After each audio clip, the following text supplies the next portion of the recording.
আসসালামু আলাইকুম। আমরা গ্রামের ভিতরে যেমন দেখি যে গাব গাছ, আমাদের অঞ্চলে গাব গাছ কয়, আপনাদের কি বলে জানি না। তো আজকে আমরা ঘুরতে আসলাম যেহেতু, তো গাছের একবারে উপরে উঠে গেছি, গাব পাড়ার চেষ্টা করতেছি, দেখা যাক পারতে পারি কিনা। আপনারা সাথে থাকেন। গাব তো একটাও দেখি না, পারবো কিভাবে?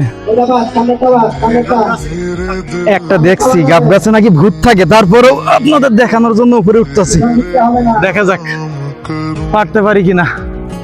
আমরা অনেক দূর সিঁড়ি বেয়ে উঠে তারপরে কিন্তু গাছে উঠতেছি।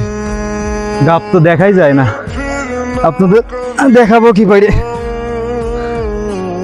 একটু ভিডিওটা সবাই দেখেন, আমি গাব পারতেছি। এই যে একটা পাইছি, ডাল সবাই পারি, একটা পাইছি অনেক কষ্ট করে। একটু নামি আপনাদের ভালো করে দেখাইতেছি, যেহেতু গাব গাছের ডাল অনেক শক্ত, যার কারণে সাহস পাইলাম। এই সাইড দিয়েই নামি।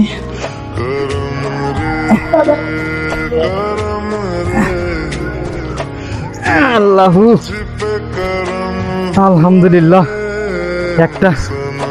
একটা ফল পাড়তে পারছি আপনাকে দেখানোর জন্য। অনেকে চিনেন, অনেকে চিনেন না। এইগুলা যদি আবার পাকে তাহলে কিন্তু অনেক স্বাদ লাগে। আবার এগুলা আমাদের গ্রামগঞ্জে যারা জাল আছে, মাছ ধরে, এইগুলা কিন্তু তারা ব্যবহার করে। তো অনেকে চিনে, অনেকে চিনে না। তো যাই হোক, আপনারা ভিডিওটা সবাই শেয়ার করবেন, সবাই দেখার সুযোগ করে দিবেন। অনেক কষ্ট করে আপনাদের এটা দেখানোর জন্য গাছে উঠছিলাম। তো সকলকে ধন্যবাদ। আসসালামু আলাইকুম।